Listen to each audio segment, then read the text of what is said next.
Já pararam para pensar por que algumas pessoas têm tanto, enquanto outras parecem lutar todos os dias só para sobreviver? Essa diferença de renda, essa desigualdade que a gente vê o tempo todo, é um dos maiores desafios do nosso tempo. Hoje a gente vai fazer um mergulho fundo nos números, nas ideias e nos debates que cercam esse assunto. A ideia é tentar entender, afinal de contas, o que seria uma sociedade realmente justa. Olha só que interessante essa frase, dita ao grande escritor Ernest Hemingway. A única diferença entre os ricos e as outras pessoas é que os ricos têm mais dinheiro. Parece simples, né? Quase óbvio. Mas será que é só isso mesmo? Será que toda essa questão se resume a ter uma conta bancária mais gorda? Ou será que tem muito mais coisa escondida por trás dessa afirmação? Pois é, a verdade é que a desigualdade é um verdadeiro labirinto.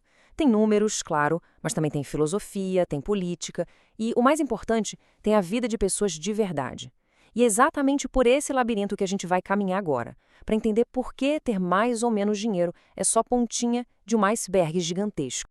E para a gente não se perder nesse caminho, temos um roteiro. Primeiro, vamos encarar os números de frente para entender o tamanho do problema. Depois, vamos dar uma olhada crítica nesses números e ver que a realidade é bem mais complexa. Aí, a gente faz uma pausa para a filosofia, o que os grandes pensadores diriam sobre o que é justo. Em seguida, a gente volta para a prática, para conhecer as ferramentas que os governos usam para lutar contra a pobreza. E, por fim, vamos encarar o grande dilema: como buscar mais igualdade sem atrapalhar o crescimento para todo mundo. Tudo bem, vamos começar pelo básico, os fatos. Antes de qualquer discussão, a gente precisa ter uma imagem clara da realidade.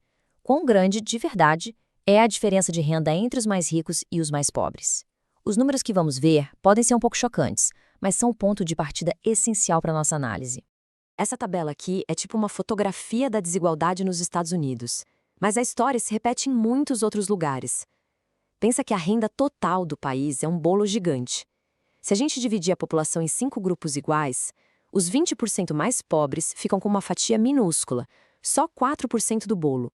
Enquanto isso, os 20% mais ricos, bom, eles abocanham quase metade de tudo. É como se, numa mesa com 5 pessoas, uma delas comesse 12 vezes mais que a outra. E se a gente olhar só para o topo do topo, os 5% mais ricos, eles sozinhos ganham mais do que os 40% mais pobres somados. É um contraste brutal. Isso não acontece só por lá, não. Esse gráfico aqui funciona como um desigualtômetro mundial. No Japão, a diferença existe, mas é mais contida. Nos Estados Unidos, o buraco já é bem maior. E no Brasil? Bom, no Brasil a situação é extrema. Os 10% mais ricos chegam a ganhar mais de 40 vezes o que os 10% mais pobres ganham. Isso nos coloca numa posição bem complicada no cenário global e só mostra o quanto é urgente discutir esse assunto por aqui. Ok, os números são de cair o queixo, não dá para negar, mas eles são como a capa de um livro, não contam a história inteira. O jeito como a gente mede a pobreza e a desigualdade pode acabar escondendo coisas importantes e até levar a gente para conclusões erradas. Vamos abrir esse livro e dar uma olhada no que está escrito nas entrelinhas. E aqui a gente tem um mistério que deixa os economistas de cabelo em pé. Nos Estados Unidos, a pobreza caiu bastante até os anos 70. Mas depois disso, mesmo com a economia crescendo, a taxa de pobreza travou, parou de cair. Sabe aquela ideia do presidente Kennedy de que a maré alta levanta todos os barcos? Parece que, de repente, a maré começou a levantar só os iates, esqueceu os barquinhos. Por que o crescimento econômico parou de ajudar os mais pobres? A resposta pode estar nos detalhes. E aqui estão alguns dos furos na régua que a gente usa para medir a pobreza. Primeiro, ela não conta ajudas que não são dinheiro vivo, como um vale alimentação ou um auxílio moradia. Segundo, ela trata todo mundo igual, mas a vida tem fases. Um estudante de medicina parece pobre hoje, mas tem um futuro promissor. Um aposentado tem renda baixa, mas pode ter uma casa quitada. E terceiro, a régua não sabe a diferença entre um ano ruim e uma vida de dificuldade. Um fazendeiro que perdeu a safra por causa da seca não está na mesma situação de alguém que não consegue arrumar emprego há anos. São distorções que mudam a foto toda. E olha só o impacto disso na prática. Se a gente olha só para a renda, a diferença parece um abismo.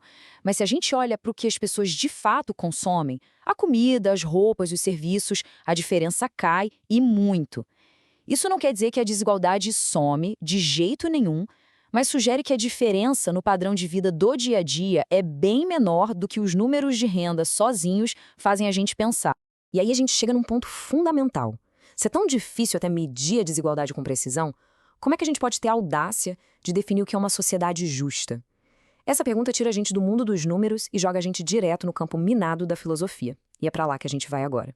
Vamos agora dar uma olhada em 3 gigantes do pensamento que tentaram responder essa pergunta. Cada um deles oferece uma lente, uma maneira diferente de enxergar o problema da distribuição de renda. E as respostas, como vamos ver, não são nada unânimes.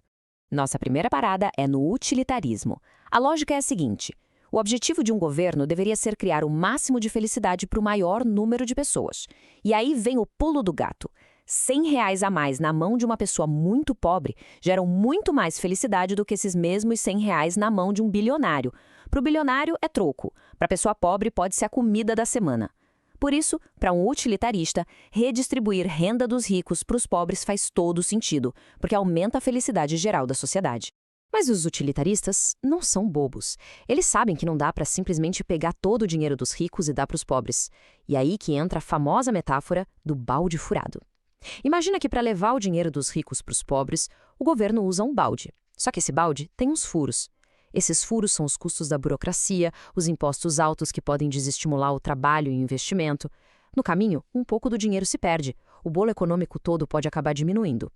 Então o desafio é achar o ponto certo, redistribuir, mas sem deixar o balde vazar demais.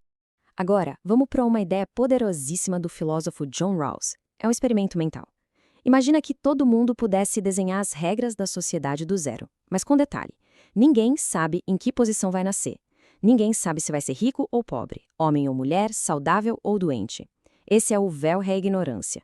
O que aconteceria?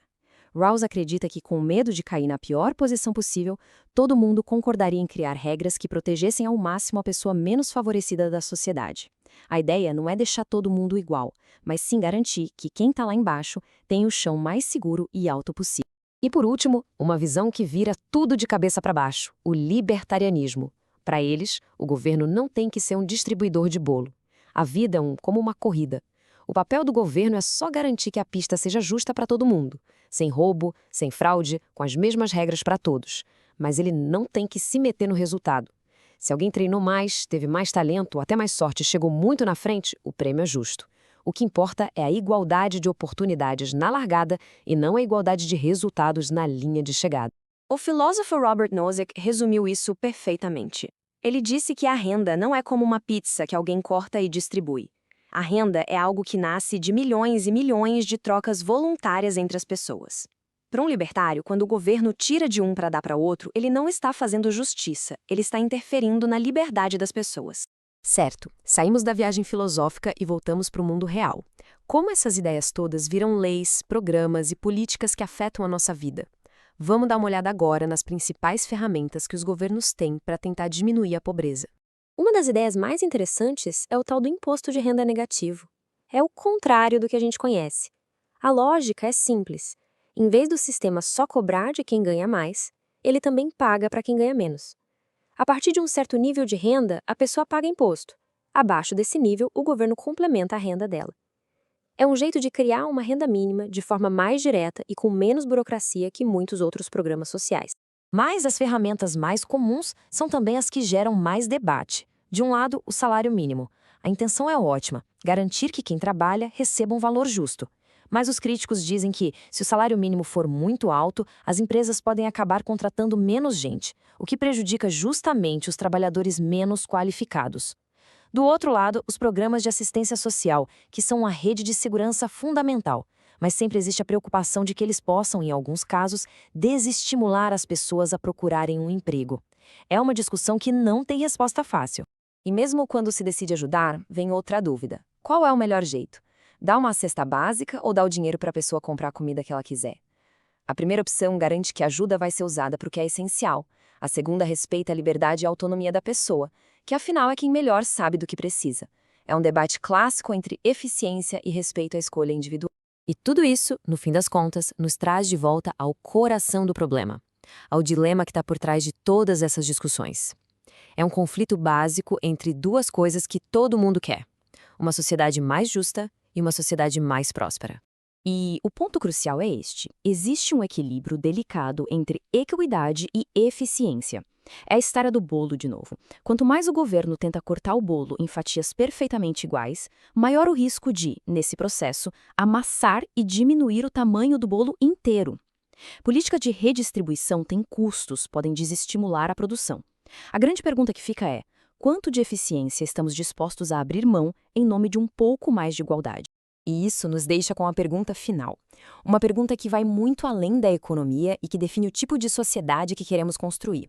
Qual é o verdadeiro papel do Estado? É só garantir que todo mundo comece a corrida da vida do mesmo ponto de partida, com as mesmas chances? Ou é também intervir no resultado para garantir que ninguém fique tão para trás? Que a distância entre o primeiro e o último não seja um abismo? A resposta para esta pergunta diz muito sobre como cada um enxerga o mundo. E não existe uma resposta única. Existem apenas escolhas.